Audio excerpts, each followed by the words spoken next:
إن الحمد لله نحمده ونستعينه ونستغفره ونؤمن به ونتوكل عليه ونعوذ بالله من شرور أنفسنا ومن سيئات أعمالنا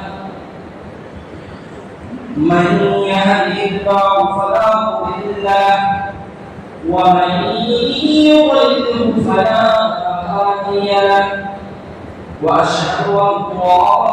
لا إله إلا الله وحده لا شريك له وأشهد أن محمدا عبده ورسوله أما بعد فإن خير الحديث كتاب الله وخير الهدي هدي محمد صلى الله عليه وسلم وشر الأمور محدثاتها وكل محدثة بدعة وكل بدعة ضلالة وكل ضلالة في النار. أعوذ بالله السميع العليم من الشيطان الرجيم. بسم الله الرحمن الرحيم. والقرآن المجيد بل عجبوا أن جاءهم منذر منهم فقال الكافرون هذا شيء عجيب أإذا متنا وكنا ترابا وذلك رجع بعيد قد علمنا ما تنقص الأرض منهم وعبادنا كتاب حكيم بل كذبوا بالحق لما جاءهم فهم في أمر مريج أفلم ينظروا إلى السماء فوقهم كيف بنيناها وزيناها وما لها من مفروج والأرض مددناها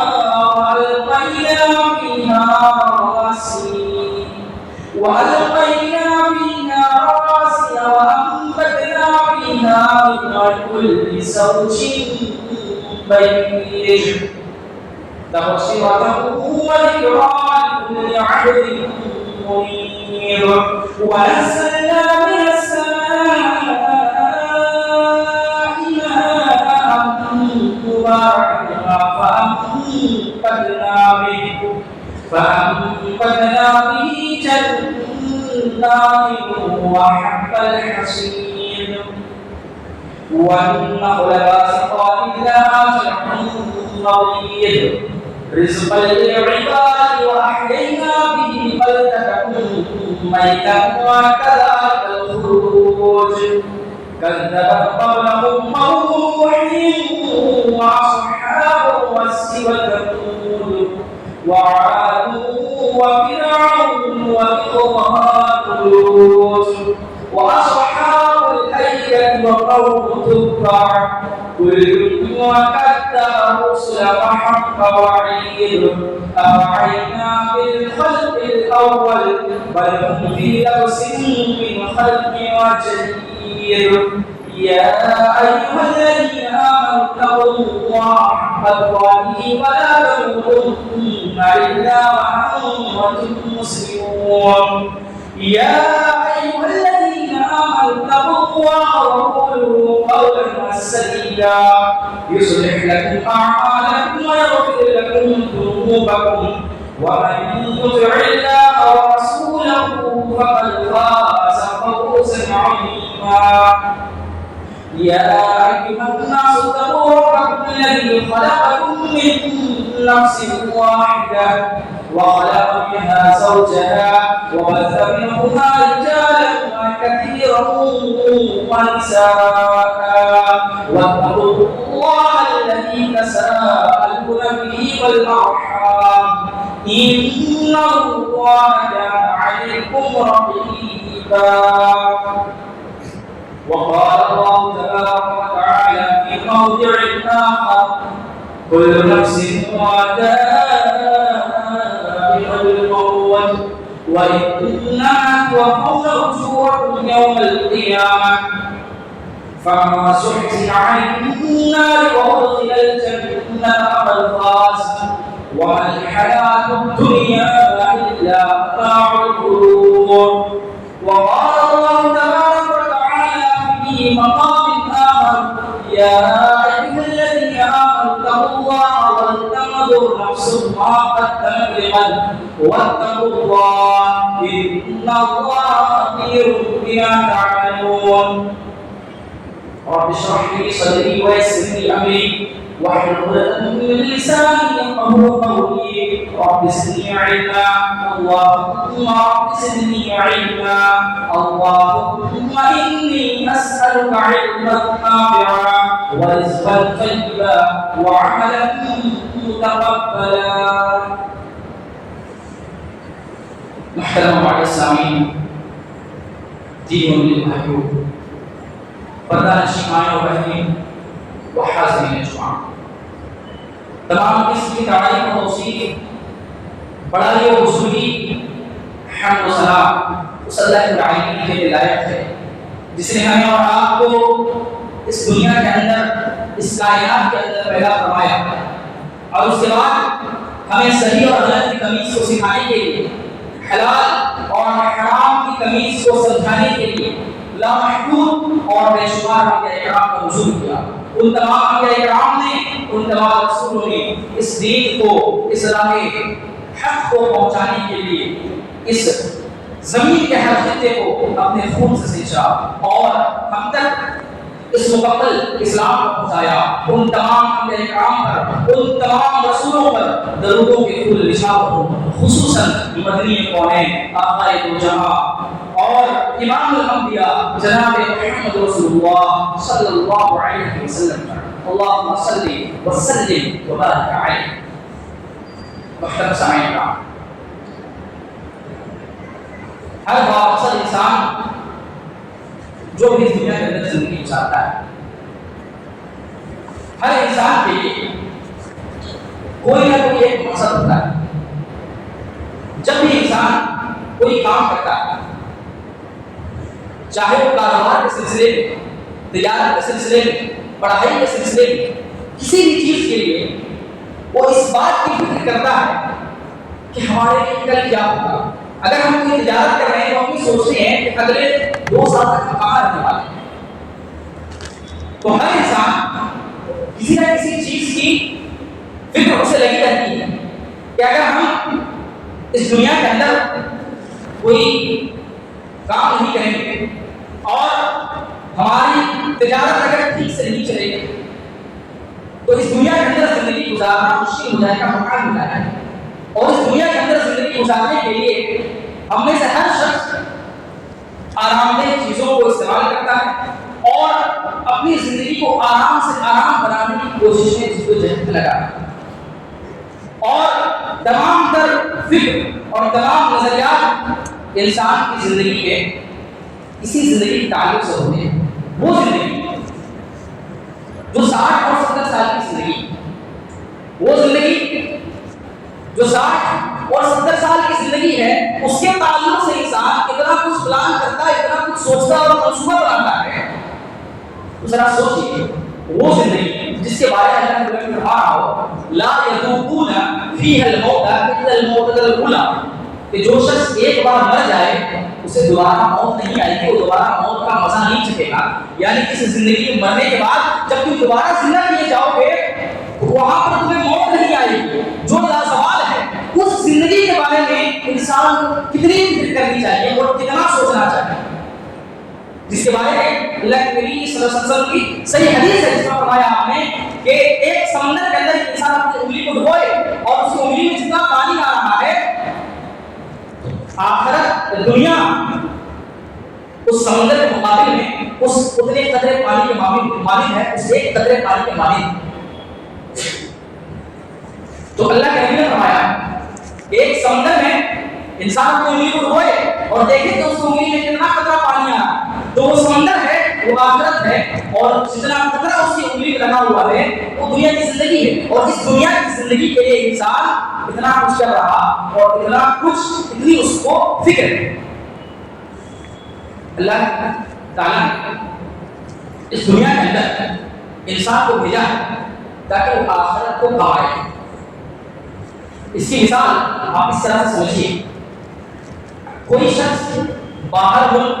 اپنے وطن کو چھوڑ کر کام کرنے کے لیے جاتا ہے، وہاں پر اس کو بہت ساری چیزوں، بہت ساری پریشانیوں کا سامنا کرنا پڑتا ہے، لیکن اس کے ذہن میں یہ بات ہوتی ہے اگر میں ابھی مشکل کاٹ کر یہاں پر کچھ پیسے کما لوں گا تو اپنے وطن میں جا کر باقی کی زندگی اچھے انداز میں اور عیش و عشرت والی زندگی گزاروں گا۔ لوگ اس کو عقلمند کہتے ہیں، اور وہی انسان اگر یہ کر لے تو وہیں پر اپنی عیش و عشرت والی زندگی گزار دے اور جو کچھ کمایا وہیں پر ختم کر دے، اپنی جمع پونجی وہیں پر ختم کر دے، تو دنیا والے اسے بیوقوف سمجھتے ہیں کہ کیسا انسان باہر کام کرنے کے لیے گیا اور کچھ واپس لے کر لوٹا بھی نہیں ہے، خالی ہاتھ۔ یہی معاملہ آخرت کے تعلق سے انسان کے لیے سمجھتا ہے کہ اللہ نے دنیا میں بھیجا ہے کہ یہاں پر اپنی محنت اور مشقت کی زندگی گزار کر، مصیبتوں پر صبر کر کے، اللہ کے فرمان کو بجا لا کر آخرت کو کما لو، تاکہ وہاں پر جب اللہ کے یہاں حاضر ہو تو خالی حالت نہ ہو۔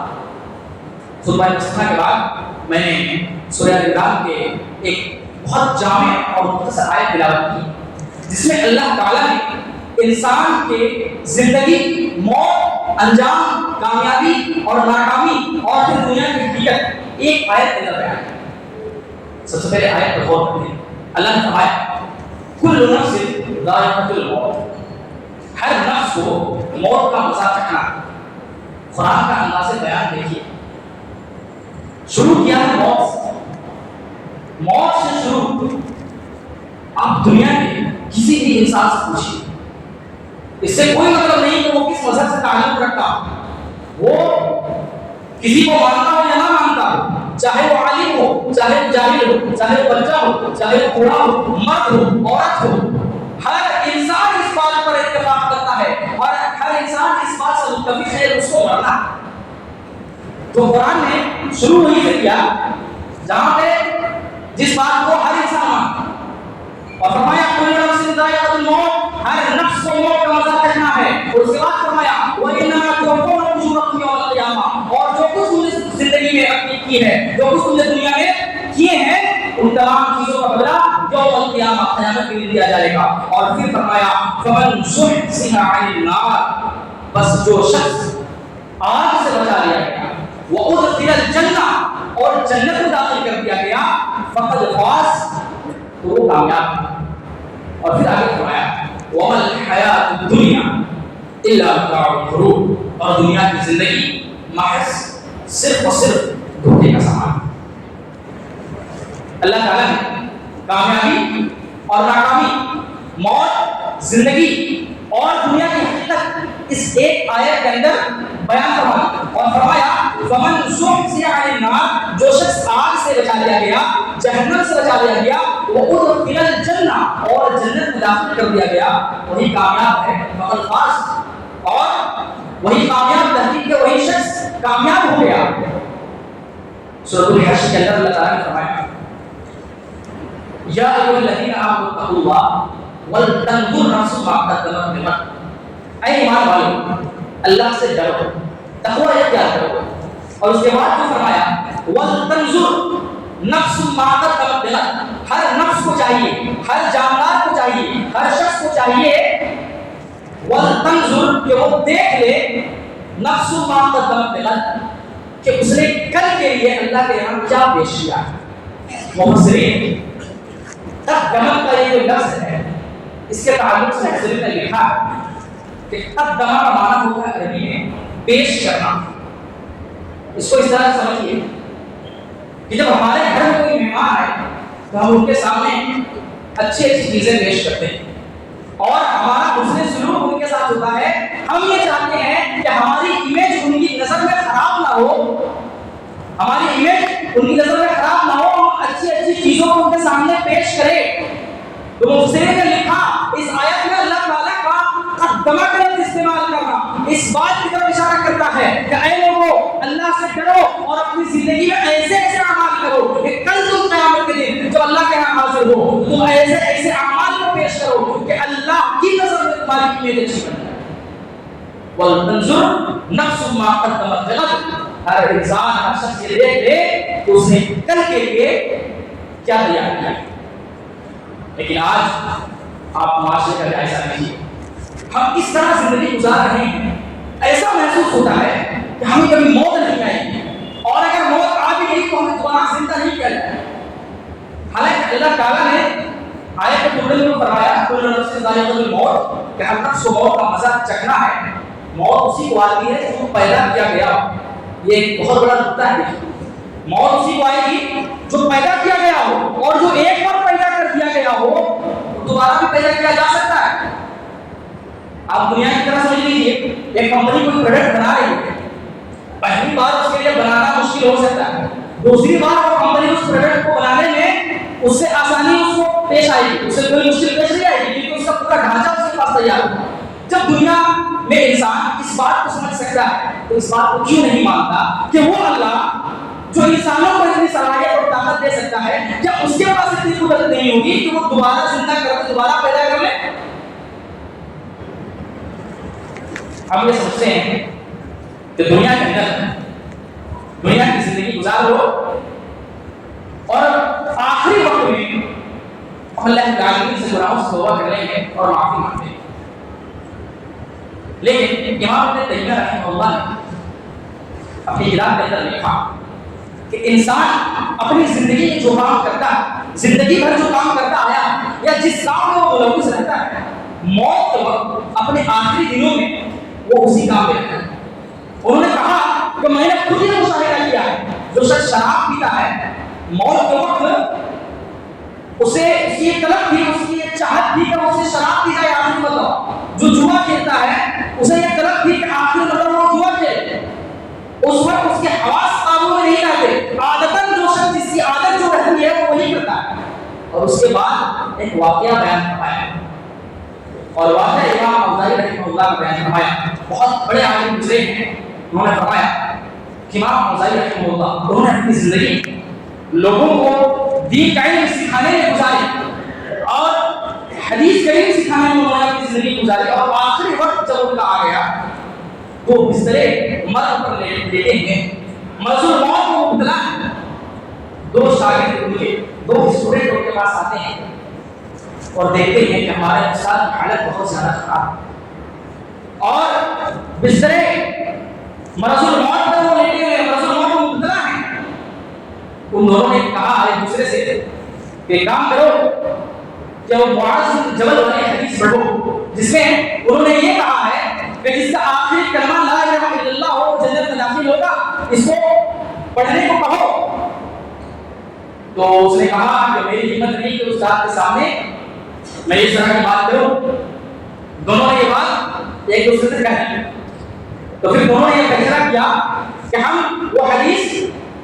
خود سند سے پڑھتے ہیں اور ایک ساتھ پڑھتے ہیں، ہو سکتا ہے کہ ہمارے استاد آخری وقت میں اس کو سننے کے بعد ان کی زبان سے بھی کلمہ لا الہ الا اللہ کہہ لیں۔ انہوں نے حدیث کو سند سے پڑھنا شروع کیا۔ سند وہ لوگ سند نہیں جانتے، ان کو مختصر طور پر بتا دوں، سند کہتے ہیں اس کڑی کو،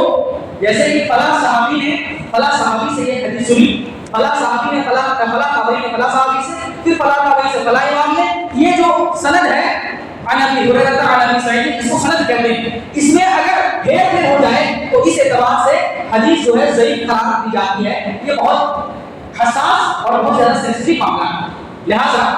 انہوں نے سند سے حدیث پڑھنی شروع، اور سند سے حدیث پڑھتے پڑھتے جلد بازی میں غلطی کر بیٹھے، جو نام پہلے بولنا چاہیے تھا اس کو بعد میں کر دیا اور بعد والے نام کو پہلے کر دیا۔ ان کے استاد نے سنا مرض الموت کو مبتلا بستر مرگ پر ہے، کہا رکو خاموش ہو جاؤ، حدیث سنی ہے، تم نے غلط پڑھا۔ کہا کہ اٹھاؤ مجھے اٹھاؤ، میں بتاتا ہوں حدیث کیسے۔ اٹھایا گیا، انہوں نے پڑھنا شروع کیا، سند سند میں پڑھنا شروع کیا، آخری وقت ہے اور حافظہ دیکھیے کتنا مضبوط ہے، زندگی بھر وہی کام کرتے رہے آگے، اور آخری وقت میں بھی اپنے شاگردوں کی اتنی فکر ہے کہ یہ غلط حدیث نہ پڑھ ڈالیں، انہوں نے خود حدیث پڑھنا شروع کیا اور پڑھا عن ابن معاذ بن جبل رضی اللہ تعالی عنہ قال قال رسول اللہ صلی اللہ علیہ وسلم من آخر کلامہ لا الہ الا اللہ، اتنا کہا تھا کہ روح قبض کر لی گئی، ان کا اتحاد ہو گیا، لا الہ الا اللہ کے جملے پر پہنچے اور اللہ کا حکم ہوا کہ روح قبض کر، کتنا اچھا معاملہ ہوا کہ آخری وقت میں وہی کام پر ان کی موت ہوئی جو زندگی بھر کرتے آئے۔ تو امام ابن تیمیہ رحمۃ اللہ نے فرمایا کہ انسان زندگی بھر جو کرتا ہے آخری وقت میں وہی یاد آئے گا، یہ گمان میں نہ رکھے کہ آخر میں وہ توبہ کر لے اور آخر میں ولا الہ پڑھ لے، کلمہ بہت آسان ہے لیکن اس وقت یاد آ جانا، اس وقت پر زبان پر آ جانا یہ بہت بڑی بات ہے، پوری زندگی لگتی ہے اس کو کمانے۔ تو انسان کو یہ دنیا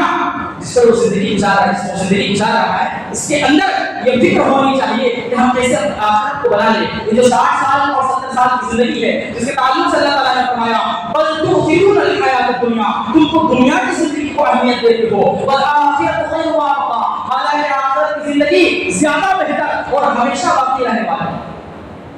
اس دنیا کی مثال اللہ کے نبی صلی اللہ علیہ وسلم نے بیان فرمائی، بہت مشہور حدیث آپ نے سنا ہوگا کہ آپ صحابہ کرام کی جماعت کے ساتھ ایک مدینہ کے بازار سے، مدینہ کے چوراہے سے گزر رہے ہیں، آپ نے دیکھا کہ راستے میں ایک بکری کا بچہ مرا پڑا ہوا، آپ نے فرمایا اے میرے صحابیوں بتاؤ کوئی ہے جو اس بکری کے بچے کو 1 درہم میں خریدنا چاہے؟ صحابہ کرام خاموش۔ آپ نے 3 مرتبہ فرمایا کوئی ہے جو 1 درہم میں اس بکری کے بچے کو خرید لے؟ صحابہ کرام میں سے ایک نے کہا اللہ کے نبی اس بکری کے بچے کو کوئی 1 درہم میں تو کیا مفت میں بھی لینا گوارا نہیں کرے گا کیونکہ یہ بکری کا بچہ مرا ہوا ہے۔ آپ نے فرمایا اے لوگوں تمہارے نزدیک یہ بکری کا بچہ جتنا غیر گزرا ہے اور جس قدر اس کی اہمیت تمہارے نزدیک جتنی کم ہے اس سے بھی کئی زیادہ کم اللہ کے نزدیک اس دنیا کی زندگی کی اہمیت۔ آج انسان اس دنیا کی زندگی کے چکروں میں اس طرح مشغول ہو گیا ہے آخرت کو بھول۔ اللہ نے یہ نہیں کہا کہ دنیا مت کماؤ، اسلام نے اس بات سے نہیں روکا کہ تم کماؤ، کام کرو، تجارت کرو، لیکن ایسا نہ ہو کہ تم تجارت میں اتنا مشغول ہو جاؤ کہ تمہاری نماز پھنسا، ایسا نہ ہو کہ تم نمازوں کو چھوڑ دو، ایسا نہ ہو کہ تم زکات ادا نہ کرو، تم سے اسلام کا کوئی رکن نہ چھوٹ جائے۔ یعنی کہنے کا مطلب یہ ہے کہ دنیا کی زندگی اگر اس قیمت پر مل رہی ہے کہ آخرت تم گوا رہے ہو تو ایسی صورت میں دنیا کی زندگی کو ایسی صورت میں اس دنیا کی زندگی کو نہیں اپنانا۔ حضرت محمد صلی اللہ علیہ وسلم نے ایک مرتبہ عبداللہ بن مسعود کی روایت ہے ترمذی شریف کی، عبداللہ بن مسعود رضی اللہ عنہ بیان کرتے ہیں ایک مرتبہ ہم نے دیکھا کہ آپ صلی اللہ علیہ وسلم سو کر کے اٹھے، آپ کے چہرے پر چٹائی کے نشان، آپ کو تکیہ میسر نہیں، آپ نے فرمایا یا رسول اللہ کہ آپ اتنے بڑے نبی ہیں، اتنے بڑے رسول ہیں، آپ کو ایک تکیہ میسر نہیں،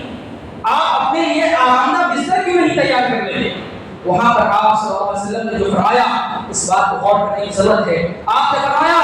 اے لوگوں میری مثال اس مسافر کی سی ہے جو اپنی منزل کی طرف جا رہا ہے، جاتے جاتے اسے تھکاوٹ محسوس ہوئی تو ایک سایہ دار درخت کے نیچے وہ ٹیک لگا کر کچھ دیر آرام کر رہا ہے، اور پھر وہ جب سستا لے گا، جب تھکاوٹ دور ہو جائے گی تو پھر اپنی منزل کی طرف گامزن ہو جائے گا۔ اس کا یہ تو مطلب نہیں کہ اگر تھوڑی دیر یہاں پر رکا جائے تو یہاں پر انسان اپنے لیے آرام کا بستر تیار کرے، اپنے لیے گھر بنا لے، اچھی عبادت کرے۔ یعنی اس دنیا کی زندگی کو اللہ کے نبی نے ایک گزرگاہ قرار دیا اور فرمایا کہ ایسا تو نہیں کہ ایک انسان اگر یہاں ٹھہر رہا ہے تو کسی کو سب کچھ نہ بتا۔ اور اس دنیا کی مثال اللہ تعالیٰ نے فرمایا وَمَا الْحَيَاةُ الدُّنْيَا إِلَّا مَتَاعُ الْغُرُورِ، اور دنیا کی زندگی محض دھوکے کا سامان۔ کون فرما رہا ہے؟ اللہ رب العالمین جس نے خود اس دنیا کو بنایا ہے۔ آپ دنیا کے اندر اگر کوئی کمپنی یہ کہہ دے، کوئی پروڈکٹ بنانے کے بعد، کوئی سامان بنانے کے بعد کہہ دے کہ ہم نے جو یہ سامان بنایا ہے اپنی کمپنی کی سب سے بیکار چیز، کوئی انسان اس کو خریدے گا؟ کوئی عقل رکھنے والا انسان اس کو خریدے گا؟ اگر کوئی بنانے والا یہ کہہ دے کہ ہم نے اس چیز کو بنایا ہے سب سے بیکار ہے، کوئی نہیں خریدے۔ اللہ تعالیٰ نے کہہ رہا وَمَا الْحَيَاةُ الدُّنْيَا إِلَّا مَتَاعُ الْغُرُورِ، یہ دنیا کی زندگی محض دھوکے کا سامان ہے۔ بنانے والا یہ خود کہہ رہا ہے، اس کے باوجود انسان اس کو کیوں نہیں مانتا؟ تو کہنے کا مطلب ہے کہ ہمیں جتنی فکر اس دنیا کی زندگی میں، اس دنیا کی زندگی کو سنوارنے کے لیے ہے، اس سے کئی زیادہ فکر یہ ہونی چاہیے کہ ہم آخرت کی زندگی کو بنا لیں، ہم آخرت کی زندگی کو سنوار لیں اور اللہ رب العالمین کے ہاں اپنے ایسے نیکیوں کو پیش کریں، ایسے اعمال کو پیش کریں جو وہاں قابل قبول ہو۔ اللہ تعالیٰ نے اس آیت کے اندر جو فرمایا یا ایھا الذین آمنوا اتقوا اللہ، اے ایمان والو اللہ سے ڈرو، تقوی اختیار کرو، اور اس کے بعد آیت کے آخری ٹکڑے میں فرمایا وَاتَّقُوا اللَّهَ إِنَّ اللَّهَ خَبِيرٌ بِمَا تَعْمَلُونَ، اور پھر فرمایا کہ اللہ سے ڈرو۔ مفسرین نے ان دونوں تقوی سے دو الگ مطالب دیے ہیں،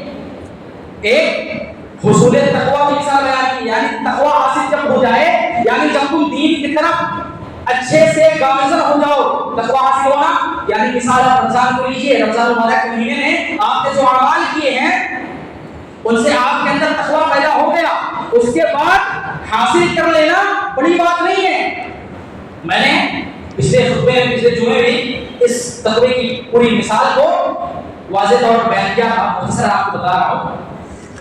کہ تقوی کو حاصل کر لینا بہت بڑی بات نہیں ہے، تقوی کو باقی رکھنا بڑی بات ہے۔ بلندی پر پہنچنا کوئی کمال نہیں ہے، بلندی پر پہنچ کر جمے رہنا کمال ہے۔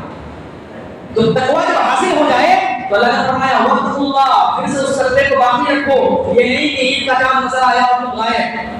یہ تقوی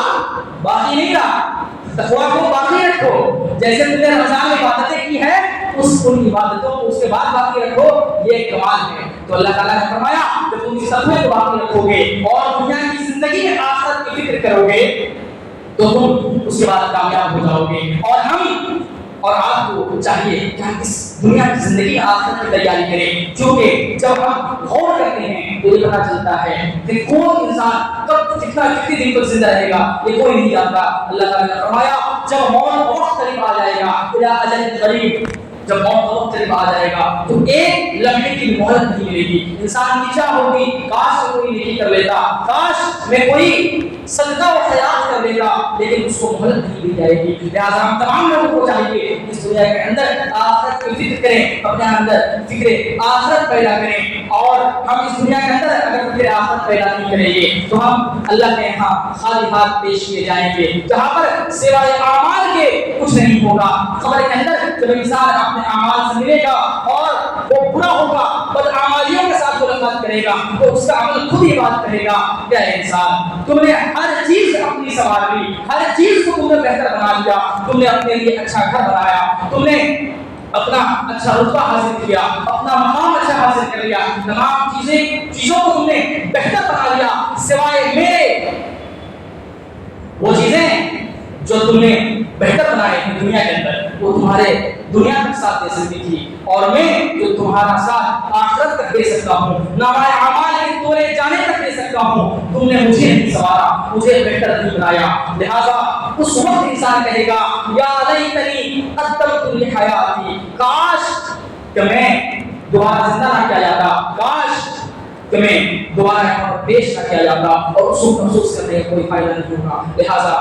وقت بھی ہو چکا ہے، باتیں اور بھی تھیں، لیکن اللہ سے دعا کرتے ہیں کہ بارے اللہ تو ہم تمام لوگوں کو، ہم تمام مسلمانوں کو فکر آخرت کرنے کی توفیق عطا فرما۔ بارے اللہ تو ہم تمام لوگوں کو دنیا کی زندگی میں آخرت میں اچھے اعمال پیش کرنے کی توفیق عطا فرما۔ بارے اللہ تو جب تک زندہ رکھ، دین و اسلام پر زندہ رکھ، جب ہمارا خاتمہ ہو تو خاتمہ بخیر عطا فرما۔ آمین۔ وآخر دعوانا ان الحمد لله رب العالمين وما علينا الا البلاغ۔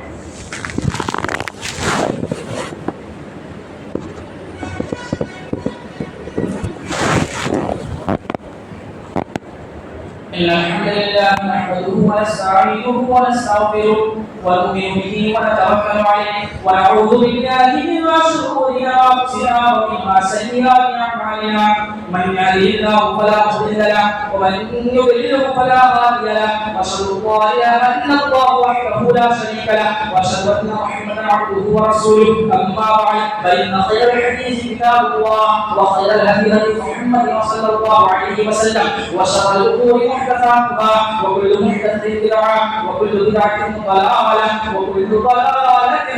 في النار.